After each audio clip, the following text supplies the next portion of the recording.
Valve just announced the Steam Machine again, and if you're having deja vu right now, that's because this is the second time they've tried this. The first Steam Machine launched in 2015, and it flopped so hard that Valve quietly removed it from the Steam store in 2018. So naturally, the logical next step is to do it again, because if at first you don't succeed, wait a decade and hope everyone forgot about the failure. The announcement dropped on November 12th, and the gaming community immediately had opinions, strong opinions, because Valve decided to reveal not just one piece of hardware, but three. There's the Steam Machine, which is the console-like PC for your living room. There's the Steam Frame, which is their new VR headset, and there's a new Steam controller.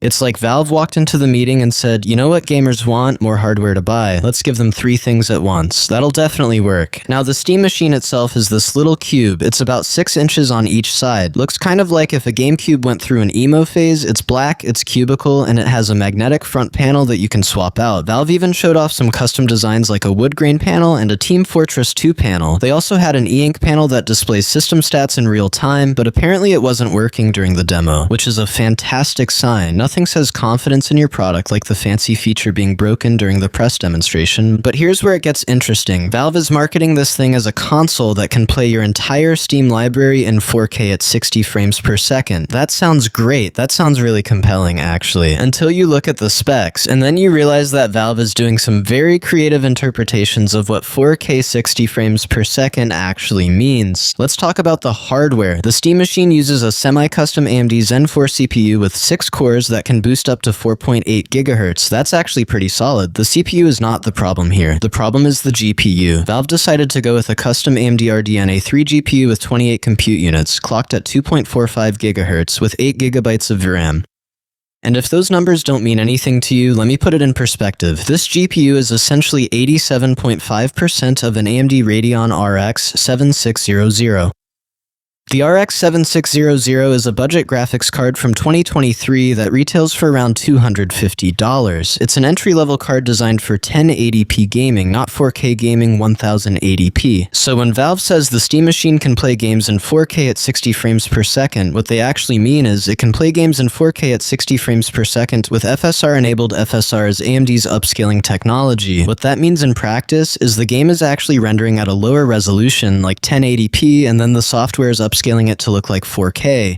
It's not native 4K, it's fake 4K. It's the equivalent of taking a 720p YouTube video and watching it in full screen and saying, look, I'm watching in 4K, technically the output is 4K, but that's not really what's happening. And this isn't speculation. People have already gotten hands-on time with the Steam Machine. Digital Foundry, which is one of the most respected tech analysis channels for gaming, tested it. They ran Cyberpunk 2077 on the Steam Machine, and it ran at a steady 60 frames per second with high settings, but not at 4K. At 1440p, they had to drop it down to 1440p to maintain that 60 frames per second, and Cyberpunk is not even the most demanding game out there anymore. IGN also tested it and found that newer AAA titles like Silent Hill F became choppy at 1440p, not even 4K, 1440p, the resolution below 4K. So Valve's claim that this can play every game on Steam in 4K at 60 frames per second is doing a lot of heavy lifting with that little asterisk that says with FSR enabled, and even with FSR enabled, it's still struggling because the GPU is just not powerful enough for what they're promising. It's like promising you can lift 500 pounds, and then when you show up, you've got a forklift. Yeah, technically you can lift 500 pounds, but that's not really you doing it, is it? The GPU situation gets even more baffling when you compare it to the competition. The base PlayStation 5, which came out 5 years ago in 2020, has 36 RDNA 2 compute units. The Steam Machine has 28 RDNA 3 compute units. Now, RDNA 3 is a newer architecture, so there are some improvements, but not enough to close that gap. In terms of raw graphics performance, the Steam Machine is going to fall behind the PlayStation 5 in a lot of scenarios. A console from 2020, that's half a decade old at this point, and we're not even talking about the PS5 Pro, just the base model PS5, the one that people were dunking on for not being powerful enough compared to high-end PCS. And the VRAM situation is even worse. 8 GB of VRAM in 2025 for a device that's supposed to handle 4K gaming is laughable. There are games right now that struggle with 8 gigabytes at 1080p Hogwarts Legacy, The Last of Us Part 1. These games can chew through 8 gigabytes of RAM at higher settings, so what's going to happen with the Steam machine is you're going to have to lower texture quality, lower settings, and rely heavily on upscaling just to get games to run smoothly, which kind of defeats the purpose of having a dedicated gaming machine for your TV. What makes this even more confusing is that Valve had options. They could have gone with a more powerful GPU. They could have used AMD's newer RDNA 4 architecture. They could have included more VRAM, but they didn't, and the reason, according to analysts and people who spoke with Valve, seems to be price they wanted to keep the cost down, which is understandable. The original Steam machines ranged from $500 all the way up to $6,000 depending on the specs, and most of them didn't sell well, so Valve is trying to hit a sweet spot where the Steam machine is affordable but still capable. Except here's the problem. They haven't announced the price yet. Nobody knows how much this thing is going to cost. Analysts are estimating anywhere from $400 to $1,000. That's a huge range. If it's $400, then okay, maybe the weak specs are justifiable. You're getting a budget console that can play PC games on your TV, that's fine. But if it's $800 or more, then you're in the territory where people are going to start asking, why wouldn't I just build a PC or buy a PlayStation 5 or Xbox Series X? And that's the fundamental tension with the Steam machine. It's trying to be a console and a PC at the same time, and it's not really excelling at either.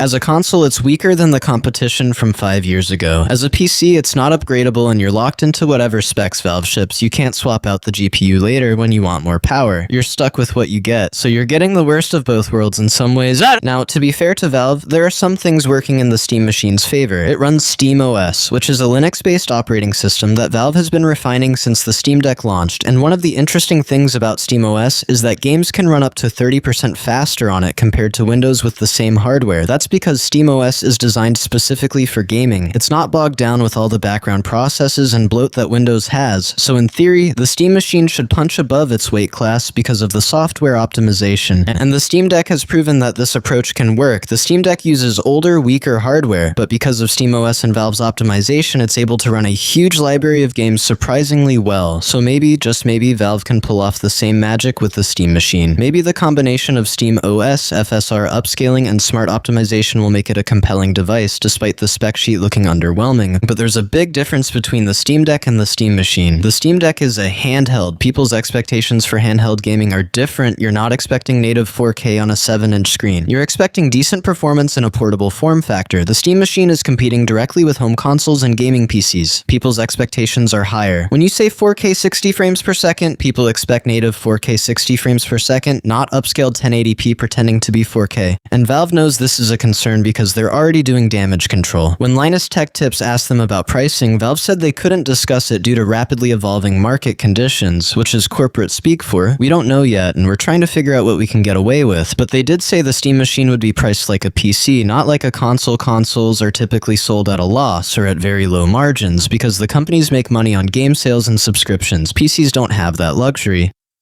So if the Steam machine is priced like a PC, that means it's probably going to be expensive. Maybe not $6,000 like some of the original Steam machines, but probably not $400 either. One analyst estimated the entry model could start at $800 and scale up to $1,000 for the 2TB version. If that's accurate, then the Steam machine is going to be a tough sell because at $800 you can buy a PlayStation 5, which is more powerful, or you can put that money toward building your own PC and get something even better. The only advantage the Steam machine has at that price point is SteamOS and the convenience of a plug-and-play PC experience. Which is nice, but is it $800 nice? That's debatable. There's also the question of who this is even for. Valve says PC gamers have been asking for more ways to play their Steam libraries, which is true, but the people who are deep into PC gaming probably already have a solution for playing on their TV. Whether that's a long HDMI cable, game streaming, or just building a dedicated living room PC, the Steam machine is trying to appeal to people who want the convenience of a console but the flexibility of a PC. That's a pretty narrow audience. And we've seen this before. The original Steam machines tried to do the same thing. They failed because the value proposition wasn't clear. Why would someone buy a Steam machine instead of a PlayStation or Xbox? The answer was supposed to be because you get access to Steam's massive library and the openness of PC gaming.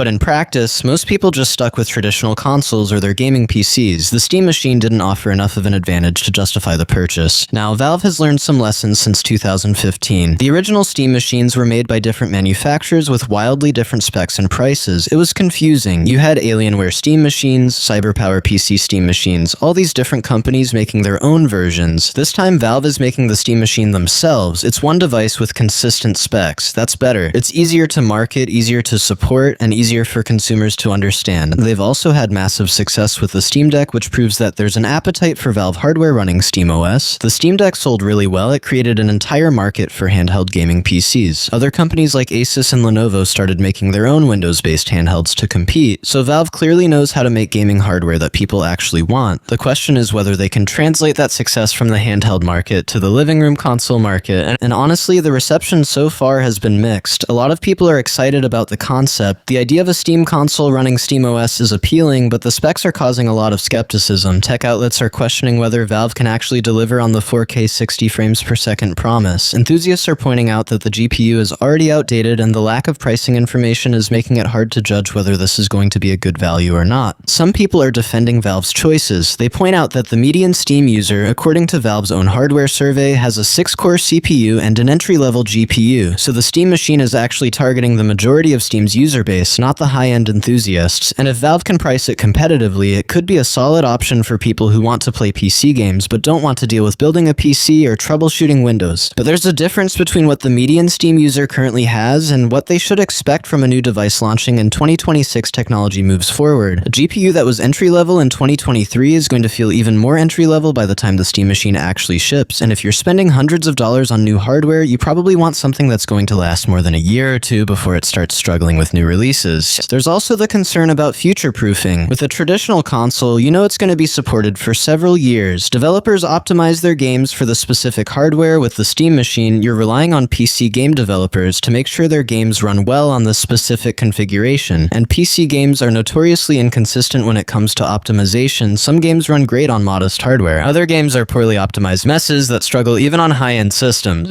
And because the Steam machine isn't upgradable, you can't just swap in a better GPU when games start demanding more power. You're locked in. So if you buy a Steam machine in 2026 and by 2028 new games are struggling to run well on it, your only option is to buy a whole new Steam machine or switch to a different platform. That's not great for longevity. Valve did say they're expanding their Steam Deck verified program to include the Steam machine, so games will have ratings that tell you how well they'll run on the hardware. That's helpful, but it also kind of proves the point that not every game is going to run well on this thing. If they need a verification system to tell you which games work properly, that's an admission that some games won't. The other pieces of hardware Valve announced are interesting too. The Steam controller looks like a cross between a Nintendo Switch Pro controller and the Steam Deck's controls. It has touchpads, extra shoulder buttons, and supposedly 35 hours of battery life. It comes with a charging puck that uses magnets, and you can use it with the Steam machine, Steam Deck, or your PC. That's actually pretty cool. A universal controller that works across all your Steam devices is a nice idea. The Steam Frame VR headset is Valve's second attempt at VR after the Index. It's standalone, meaning it doesn't need to be plugged into a PC, but it can also stream VR and non-VR games from your PC using a wireless adapter. It uses a Snapdragon 8 Gen 3 processor and runs SteamOS. It's lightweight and has eye tracking for foveated rendering, which means it only renders high-quality graphics where you're actually looking to save on performance. That's genuinely impressive technology. But again, we don't have pricing for any of this. Valve is planning to ship all three devices in early 2026, which is only a few months away, and we still don't know what any of it costs. That's concerning, because pricing is going to make or break these products. If the Steam machine is $400, it's an interesting option. If it's $800, it's a tough sell, and we just don't know yet. What's frustrating about all of this is that Valve is so close to having something really compelling. The idea of a Steam console is great, SteamOS is great, the form factor is neat, but they undercut themselves by skimping on the GPU. If they had gone with a more powerful graphics card, even if it meant raising the price a bit, the Steam machine would be way more appealing.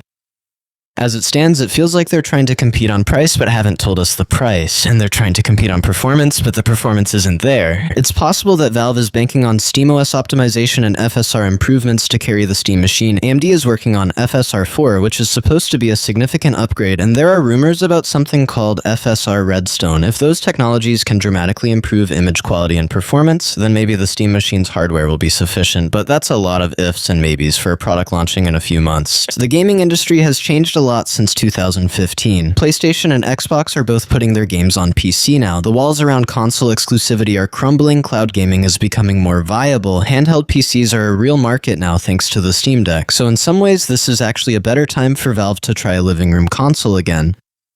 There's more openness, more flexibility, and more interest in alternative gaming platforms. But the fundamentals still matter. You need competitive hardware at a competitive price. And right now, the Steam Machine's hardware is questionable and the price is unknown. That's not a great position to be in. Valve needs to nail the pricing. If they come in at $400 to $500, they've got a chance. If they come in higher than that, it's going to be a very tough sell unless they can demonstrate performance that justifies the cost. The other thing working against them is that this is their second attempt. The first Steam Machine failed. People remember that, so there's going to be skepticism. Valve needs to prove that this time is different, that they've learned from their mistakes, that the hardware and software are ready, and that there's a clear reason to buy a Steam Machine instead of a PlayStation, Xbox, or gaming PC. Time will tell if they can pull it off. The Steam Deck proved that Valve can make successful hardware, but the Steam Deck succeeded in part because it created a new category.